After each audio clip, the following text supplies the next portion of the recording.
ओम। स्वागत है आप सभी का मन के सामर्थ्य की इस कक्षा के अंदर।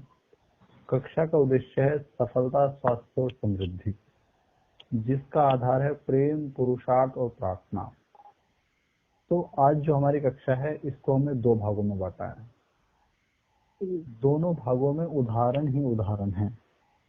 ठीक, पहले भाग के अंदर मैं आपको एक ऐसा उदाहरण दूंगा जिससे आपको ये शिक्षा मिलेगी कि यदि जीवन में परिस्थितियां थोड़ी ज्यादा ही विकट आ जाएं, तब भी आपको धैर्य रखना है, क्योंकि आपका धैर्य जो है वो परिस्थिति को सकारात्मकता में बदल सकता है। ठीक, और दूसरे भाग में मैं आपको ये बताऊंगा कि हमारे जो विचार होते हैं, हमारे जो सुझाव होते हैं, जो हम अपने आप को देते हैं, जिसको हम सेल्फ सजेशन कहते हैं, उनका बहुत अधिक प्रभाव पड़ता है। तो पहला जो भाग है अपनी कक्षा का, उसमें हम एक उदाहरण लेते हैं। ये उदाहरण हम जिनका ले रहे हैं उनका नाम है तारानाथ। तारानाथ। ठीक, तारानाथ है कौन, पहले मैं आपको बता देता हूँ। तारानाथ जो है ये एक तैराक रहे हुए हैं। ठीक है, ये एक तैराक रहे हुए हैं। तो मैं थोड़ा सा इनके बारे में आपको बताता हूँ। ठीक, तो है कि विश्व में तैराकी के क्षेत्र में कीर्तिमान स्थापित करने वाले तारानाथ का जीवन भी साहस एवं धैर्य का अपूर्व उदाहरण प्रस्तुत करता है। क्यों? क्योंकि तारानाथ पर इंग्लिश चैनल को पार करने की धुन सवार हो गई। जो इंग्लिश चैनल है उसको तैरकर पार करने की इनके ऊपर धुन सवार हो गई, और काफी अभ्यास के पश्चात 1/8/1992 को वह इंग्लिश चैनल के पानी में उतरे। सन 1998 की बात है। पानी इतना ठंडा था कि उनके टखने व स्नायु बेकार हो गए। वह तैराकी के काबिल नहीं रह सके। लेकिन ये था कि उस व्यक्ति के अंदर एक संकल्प था कि मुझे तो पार करना ही करना है। ठीक, डॉक्टर आदि ने सबने मना कर दिया कि नहीं उतरना, और ज्यादा नुकसान हो सकता है। और उस समय तो उनको वापस लौटना पड़ गया, लेकिन उस व्यक्ति ने अपनी हिम्मत नहीं हारी। ठीक, तो फिर क्या, उन्होंने फिर एक बार कोशिश करी, और जो है 18/8/1900 जो है पहली बार उतरे थे 82 में, माफ करना 1982 में उतरे थे। लेकिन इस बार जो 1983 में इन्होंने जो है इंग्लिश चैनल को पार कर दिया, और ये लगभग 23 मील तैरे। अब इनकी विशेषता क्या है? अब ये तो मैंने आपको बताया, इसमें तो बहुत ज्यादा विशेषता दिखाई नहीं दी। पहली बात तो इनकी विशेषता क्या थी कि ये जो थे शुरू से ये बहरे थे, इनको सुनाई नहीं आता था। दूसरा क्या था, जन्म से ही इनको बहुत कम ही दिखाई देता था। और तीसरा, आपने देखा कि इस व्यक्ति ने इतनी कमी होने के बावजूद भी अपने साहस के बल पर ये प्रयास किया। जो सही व्यक्ति होते हैं वो तो घबरा जाते हैं, लेकिन इस व्यक्ति को मानसिक रूप से, शारीरिक रूप से विकलांगता भी थी, लेकिन फिर भी इस व्यक्ति ने कोशिश करी, और उस कोशिश करने के साथ में ये विफल भी हुए, लेकिन फिर भी इन्होंने अपनी जिद को नहीं छोड़ा। वो जिद होती है ना कि जब तक तोड़ेंगे नहीं तब तक छोड़ेंगे नहीं। वो जिद होती है व्यक्ति के अंदर। वो जिद जो है किसी भी तरीके की हो सकती है। जैसे किसी को जिद होती है कि नहीं, मुझे तो अपनी परिस्थिति को बदलना ही बदलना है। किसी को जिद हो सकती है कि मुझे तो अपने जीवन में बहुत अच्छा विद्वान बनना है। किसी को जिद होती है मुझे बहुत अच्छा खिलाड़ी बनना है। किसी को जिद होती है कि हाँ, जीवन के अंदर जो है नहीं, बेशक पहले कितनी लापरवाही हो गई हो, लेकिन अब शरीर को स्वस्थ करना ही करना है, वजन भी घटाना है। ठीक है, ये जो बीमारियां जो लग गई जाने अनजाने में, इन सबको ठीक करना है। तो जो इस तरीके की जिद होती है ना व्यक्ति के अंदर, ठीक, फिर परिस्थिति कितनी विपरीत हो तो परिस्थिति अनुकूल भी होती चली जाती है। ये मत सोचना कि परिस्थिति अनुकूल नहीं होती, लेकिन व्यक्ति के अंदर जिद तो हो। और यदि इन व्यक्ति के जीवन के ऊपर हम डालें, जो कि व्यक्ति शुरू से बहरे भी थे, दिखाई भी कम देता था, बाद में और भी समस्या आ गई, लेकिन इस व्यक्ति के बारे में आता है कि इन्होंने पाक जलडमरू, स्वेज नहर, नील नदी, मैनहट्टन द्वीप और Catalina channel Atlantic channel, Gibraltar, पता नहीं कितने पार किए इन्होंने, ये रुके नहीं। तो ऐसा होता है, हम सबके जीवन में है, सभी के जीवन में होता है कि एक समय ऐसा आता है कि हमारी हिम्मत बिल्कुल टूटने लग जाती है, और कई बार हम ये नहीं जानते कि उसके आगे मंजिल है। बहुत से लोग तो ऐसे होते हैं कि मंजिल के पास आते ही घुटने टेक देते हैं कि अब नहीं चला जाएगा, क्योंकि थोड़ा सा चलना होता है। तो ये कि हम सबके जीवन में परिस्थिति आएंगी, हमको ऐसा लगेगा कि अब कुछ नहीं हो सकता, अब तो सब चीज हाथ से निकल गई, लेकिन उस समय थोड़ी हिम्मत रखना। ठीक है, ये उदाहरण ध्यान में रखना, कितने उदाहरण मैंने दिए हैं। किसी को एक्सीडेंट हो गया तो ये कह दे कि चल नहीं पाएगी, वो भी चली। किसी के टखने खराब हो गए, स्नायु खराब हो गई कि तैर नहीं पाएगा, वो भी तैरा। किसी को ये कह दे कि इसको तो सारे जीवन ऑक्सीजन ही देनी पड़ेगी, वेंटिलेटर पर रखना पड़ेगा, उसने अपने मन में कहा कि नहीं, ये कौन होते हैं मेरे मुझको मतलब बताने वाले, वो बिल्कुल ठीक भी हो गया। किसी को ये कह दे कि भाई स्तन कैंसर ऑपरेशन कराना पड़ेगा, उसने कहा नहीं, नहीं कराना, ऐसे ठीक होना है, वो ऐसे भी ठीक हो गया। तो आपका जो मन है नहीं, वही सारी परिस्थितियों का निर्माता है। तो ये चीज समझ में आ गया अच्छे से। अच्छा, इसी के अंदर मैं एक और उदाहरण आपको दूंगा, ये भी काफी अच्छा उदाहरण मुझे लगता है। देखो, एक सिद्धांत है, ये कहीं ना कहीं मैंने ही कभी विचार किया था इस सिद्धांत के बारे में। ठीक है, मैं भी प्रयास करता हूँ अपने जीवन में लाने का, थोड़ा कठिन है, आसान नहीं है। अभी तक हम लोगों ने एक चीज पढ़ी है कि व्यक्ति को जो है सम रहना चाहिए, ना तो दुखों में दुखी होना चाहिए और ना ही खुशी में बहुत अधिक खुश होना चाहिए। एक सिद्धांत हम सबने पढ़ा है। ठीक है, ये सिद्धांत अपने आप में बड़ा कठिन है, लेकिन मैं एक अलग सिद्धांत की कल्पना करता हूँ जो इससे बहुत कठिन है। वो ये है कि हम लोग खुश में बहुत खुश हों और दुख में भी खुश हों। दुख में भी खुश होना है और खुशी में भी खुश होना है। कहते हैं कि सम रहो, न दुख में दुखी हो न सुख में खुश रहो। मैं कहता हूँ खुशी में और खुश हो। खुशी आई इसलिए है, जीवन में आनंद के क्षण तो आते हैं कि आप आनंद लो। जब आप उसमें भी ये मन में विचार करो कि नहीं नहीं मुझे खुश नहीं होना, तो वो चले जाएगा, आप उसका आनंद ही नहीं उठा पाओगे। यदि जीवन में, अच्छा मैं आपसे एक बात पूछता हूँ, यदि आप ये कहते हो कि भाई हमको जो है खुशी में भी सम रहना है और दुख में तो रहना ही है, तो इसका अर्थ क्या है कि आप खुशी में भी खुश नहीं रह पाओगे। आप तो ये विचार करो कि वो सम ही रहना है और तो कुछ करना नहीं है। इसलिए मेरा ये मानना है और मेरे प्रयास भी, और हम चाहते हैं हम सब ऐसा करें कि जो जीवन में खुशी के पल आते हैं उनमें और खुश हों, किसी भी तरह उनको निचोड़ लें, उनका आनंद कैसे लिया जा सके वो विचार करें। बेशक वो समय कम हो लेकिन हम खुश हैं। तो जो दुख के पल हैं उसमें प्रयास करें, उसमें भी खुश रहने की कोशिश करें।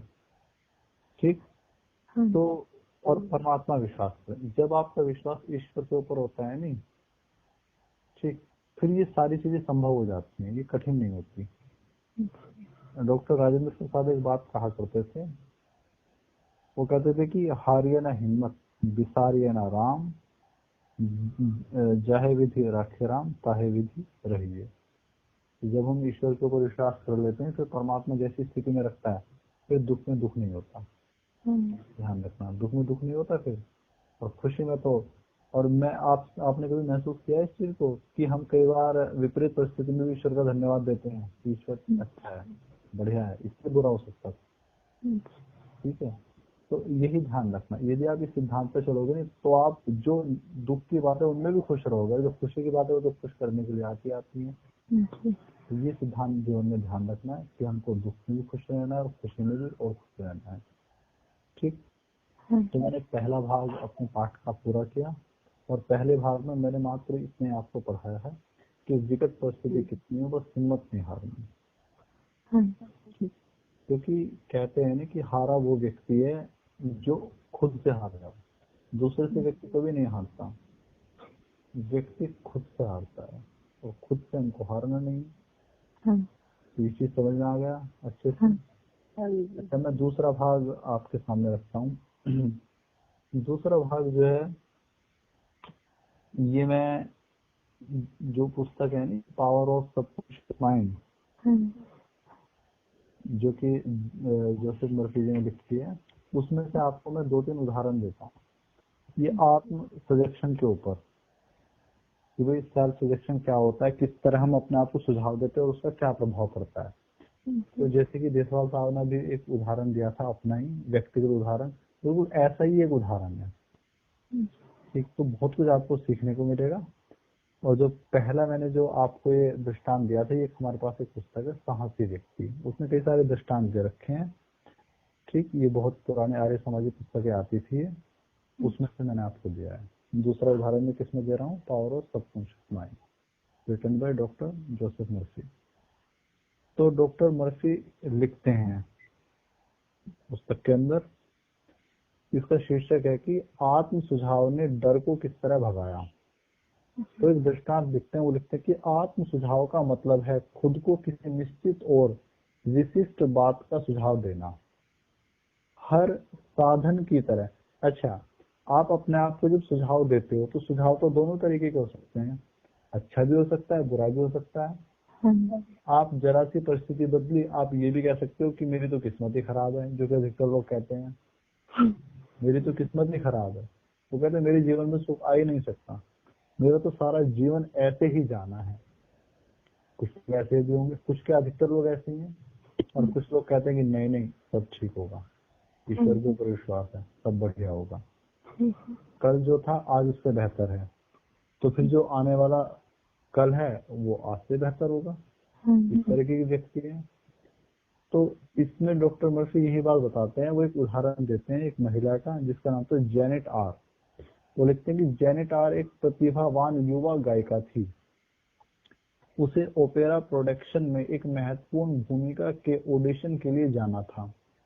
वह ऑडिशन के लिए बेताब तो थी लेकिन आशंकित भी थी, यानी उसको डर था। पहले भी 3 बार उसने निर्देशकों के सामने ऑडिशन दिया था लेकिन बुरी तरह असफल हो गई थी। अब कई बार होता है ना, जब हम असफल हो जाते हैं तो हमारे मन में डर बैठ जाता है। तो यहाँ भी कुछ ऐसे ही था, लेकिन उसका कारण क्या था, पहले 3 बार भी असफल होने का कारण क्या था। तो लिखते हैं वो कि कारण असफल होने का डर था। पहले भी उसकी आवाज अच्छी थी लेकिन वह खुद से कहती रहती थी जब गाने का वक्त आएगा तो मैं बुरा गाऊंगी, मुझे वह भूमिका कभी नहीं मिलेगी, वे मुझे पसंद नहीं करेंगे, वे सोचेंगे कि मैंने कोशिश करने की हिम्मत भी कैसे की, मैं ऑडिशन देने तो जाऊंगी लेकिन मैं जानती हूँ मैं असफल हो जाऊंगी। ये क्या है, आत्म सुझाव, अपने आप को सुझाव। मैंने कहा ना, सुझाव अच्छे भी दिए जा सकते हैं, बुरे भी दिए जा सकते हैं। तो सारे सुझाव ही ऐसे देते थे कि मैं फेल हो जाऊंगी, वो मुझे नहीं सुनेंगे, वो मुझे पहले बाहर निकाल देंगे। तो इस तरीके के सुझाव दे रही थी और वो 3 बार विफल हो रही थी। देखते हैं कि उसके अवचेतन मन ने इन नकारात्मक आत्म सुझावों को आग्रह मान लिया, यह उन्हें सच साबित करने में जुट गया और उन्हें परिस्थितियों में बदल दिया। कारण अनचाहा आत्म सुझाव था, उसका डर हकीकत में बदल गया और उसके विचार सच हो गए। तो मैंने पहले बताया नहीं कि आपका अवचेतन मन ये निर्णय नहीं कर पाता कि ये सुझाव सही है या गलत है, वो करता है कार्य उसके ऊपर। उसने सारे सुझाव नकारात्मक दिए तो अवचेतन मन ने उनको स्वीकार कर वैसी ही परिस्थिति बनाना शुरू कर दिया। इस कारण वो 3 बार फेल हुई। अब आगे लिखते हैं कि यह युवा गायिका आखिरकार अपने नकारात्मक आत्म सुझावों से उबरने में सफल हुई। उसने सकारात्मक आत्म सुझावों के माध्यम से उनका विरोध करके यह काम किया। हर दिन, यह एक विधि भी दी जा रही है, इसको ध्यान से सुनना, ठीक है। लिखते हैं कि हर दिन 3 बार वह एक शांत कमरे में अकेली जाती थी, वह एक कुर्सी पर आराम से बैठ जाती थी, अपने शरीर को ढीला छोड़ देती थी और आंखें बंद कर लेती थी। वह अपने मस्तिष्क और शरीर को यथासंभव स्थिर कर देती थी। शारीरिक निष्क्रियता मानसिक निष्क्रियता को प्रेरित करती है। आत्म सुझावों का क्या प्रभाव पड़ता है, पहले उसने नकारात्मक आत्म सुझाव दिए कि नहीं मैं तो पास नहीं होंगी, मुझे तो रिजेक्ट कर देंगे। तो अवचेतन मन ने वैसी परिस्थिति बना के 3 बार उसको विफल कर दिया। और जब उसने सकारात्मक सुझाव दिए तो अवचेतन मन ने वैसी परिस्थिति बना के उसको सफलता भी दिला दी। तो यानी अपनी सफलता और अपनी असफलता के कारण क्या थे, उसके अपने अवचेतन मन को दिए जाने वाले सुझाव। तो मुझे बड़ा अच्छा लगा जब देशवाल साहब ने बताया कि उन्होंने क्या सुझाव दिया अपने मन को कि नहीं सब ठीक होगा, और सब ठीक भी हो गया। तो ये उदाहरण या फिर ये जो अब हमने पुस्तक पढ़ा है कोई अंतर थोड़ी ना है, ये हमारे साथ में भी घटते हैं। हमारा देखो मैंने कहा नहीं, अच्छी बुरी तो परिस्थिति सबके साथ में आती है। एक में तो आप ये कहने लग जाओ कि मेरा तो कुछ हो ही नहीं सकता, अब तो सब कुछ बिगड़ जाएगा, अब तो सब चौपट हो जाएगा, तो वहां चीजें वैसे ही होने लग जाएंगी। और जब आप ये कहते हैं कि नहीं ईश्वर पे विश्वास और वो मेरे साथ है, कुछ नहीं होगा, सब बढ़िया होना है, तो चीजें बढ़िया होनी शुरू हो जाएंगी। तो हम क्यों अपने आप को गलत सुझाव देके अपने जीवन को वो बेकार करें। तो ये हम सबको ध्यान रखना है। और हमने पहले उदाहरण में यही पढ़ा है कि हम पॉजिटिव रहेंगे, नकारात्मकताएं आएंगी उनको भी हम दूर हटा के यही कहेंगे कि नहीं सब ठीक है, सब अच्छा है, आगे बहुत अच्छा हो। ठीक, तो पहला उदाहरण समझ में आ गया आपको आत्म सुझाव का, ये बहुत व्यवहारिक उदाहरण है। दूसरा उदाहरण देखिएगा, लिखते हैं कि 75 साल की एक महिला को हमेशा से अपनी याददाश्त पर गर्व था। कितनी उम्र थी? 75 साल, किसी की भी नहीं है आप में से तो। ठीक, हालांकि बाकी सबकी तरह वह भी कभी कभार चीजें भूल जाती थी, लेकिन वह इस तरफ ध्यान नहीं देती थी। बहरहाल जब उसकी उम्र बढ़ी तो वह भूलने के मौकों पर ध्यान देने लगी और उनके बारे में चिंता करने लगी। जब भी वह कोई चीज भूल जाती थी तो हर बार खुद से कहती थी बुढ़ापे के कारण मेरी याददाश्त कमजोर होती जा रही है। देखो परिस्थिति तो कुछ ना कुछ नकारात्मक थी लेकिन उसका सुझाव क्या था अपने आप को कि बुढ़ापे के कारण मेरी याददाश्त कमजोर होती जा रही, जो हम लोग सब सुनते हैं। पता नहीं कितनी ऐसी बातें सुनते हैं जो नकारात्मक हैं, जिनका प्रभाव बाद में पड़े या ना पड़े, लेकिन उनको दोहराने से बहुत जल्दी प्रभाव पड़ जाता है उनका। तो वो महिला भी यही कर रही थी। तो लिखते हैं कि इस नकारात्मक आत्म सुझाव के कारण वह और ज्यादा नाम और घटनाएं भूलने लगी। वह हताश हो गई। सौभाग्य से उसे यह एहसास हो गया कि वह खुद को किस तरह नुकसान पहुंचा रही है। उसने इस प्रक्रिया को उलटने का संकल्प लिया। जब भी वह सोचने लगती मेरी याददाश्त कमजोर होती जा रही है, तो वह रुक जाती थी। यही नहीं, वह जानबूझकर इस प्रक्रिया को उलट देती थी। दिन में कई बार वह सकारात्मक आत्म सुझाव का अभ्यास करती थी। वह खुद से कहती थी आज से मेरी याददाश्त हर तरह से सुधर रही है। मुझे जो भी याद रखना चाहिए वह मुझे हर पल हर जगह हमेशा याद रहेगा। मुझे घटनाएं स्पष्टता से याद रहेंगी। मैं जो भी याद करना चाहूंगी वह मुझे तत्काल याद आ जाएगा। मुझमें हर दिन तेजी से सुधार हो रहा है। बहुत जल्दी मेरी याददाश्त पहले से बहुत अच्छी हो जाएगी। 3 हफ्ते बाद उसकी याददाश्त सामान्य हो गई। देखो कितना प्रभाव पड़ता है। तो मैंने देखा है नहीं राजबाला जी से मैंने कई बार सुना है, ये संतोष जी ये भी कई बार कहती रहती हैं कि चीजें याद नहीं रहती, चीजें भूल जाते हैं। देखो यदि आप सुझाव नकारात्मक दोगे तो प्रभाव नकारात्मक ही पड़ेगा। यानी आप ये मत सोचो कि आपकी याददाश्त कमजोर है, आपने इतना नकारात्मक सुझाव दिया अपने आप को, इस कारण वो कमजोर हो गई। तो व्यक्ति मन से ही बूढ़ा होता है, मन से जवान होता है।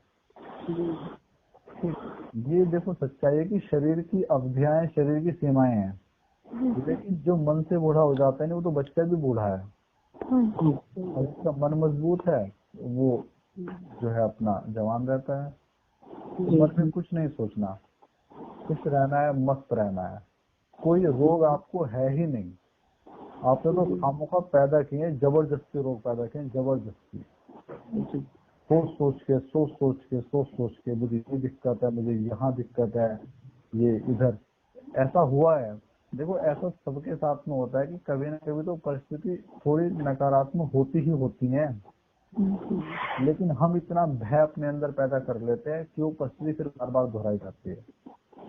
तो कभी आपको दिक्कत हुई, 19-20 कोई दिक्कत हो गई, चाहे वो लीवर में हुई या फिर चाहे वो किसी के घुटने में हुई, चाहे किसी के मस्तिष्क में हुई, ठीक है, लेकिन उसने उस चीज को पकड़ लिया, क्योंकि देखो गलत चीज जल्दी पकड़ी जाती है, और फिर उसने उसका इतना अभ्यास किया कि उसको बदल ही दिया फिर हकीकत में। जैसे कई बार होता है नहीं, हम लोगों ने भूत के बारे में इतना सुन रखा है कि कई बार अंधेरे में जैसे जाते हैं नहीं, तो अपनी परछाई से भी आदमी डर जाता है, उसको ऐसा लगता है तू मेरे पीछे तो नहीं कर रहा, तू मेरे पीछे तो नहीं है। इस तरह विचार चलते रहते हैं। क्यों? क्योंकि हमने अपने आप को इतना ज्यादा नकारात्मक सुझाव दिए हैं कि अब नहीं, आज से छोड़ते हैं सारा कुछ, नहीं रखना नहीं कुछ भी नकारात्मक, कुछ रखना ही नहीं है। जब कुछ है ही नहीं तो फिर क्यों हम परेशान हो रहे हैं सबके सब? हमको परेशान होने का हक तो है ही नहीं। तो अच्छे के लिए है, परमात्मा ने क्यों दिया है? ताकि हम खुश में और खुश हो सके, और दुख होता तो हम खुश रहे नहीं, इसलिए दिया है। तो अपनी परिस्थिति बिगाड़ो मत, ठीक है? खुद अपने दुश्मन मत बनो। तो मैंने दूसरा उदाहरण भी आत्म सुझाव का दिया है, तीसरा एक और उदाहरण देता हूँ, और मैं उदाहरण इसलिए दे रहा हूँ इतने सारे अलग अलग ये कि आप ये समझ जाओ कि खाली एक क्षेत्र में काम नहीं करता, आपका सकारात्मक विचार जीवन के प्रत्येक क्षेत्र में काम करता है। इसलिए मैं पाठ के प्रारंभ में कहता हूँ, सफलता, स्वास्थ्य, समृद्धि। जीवन में अमीर बनना है तो भी काम आएंगे, जीवन में स्वस्थ रहना है तो भी काम आएंगे,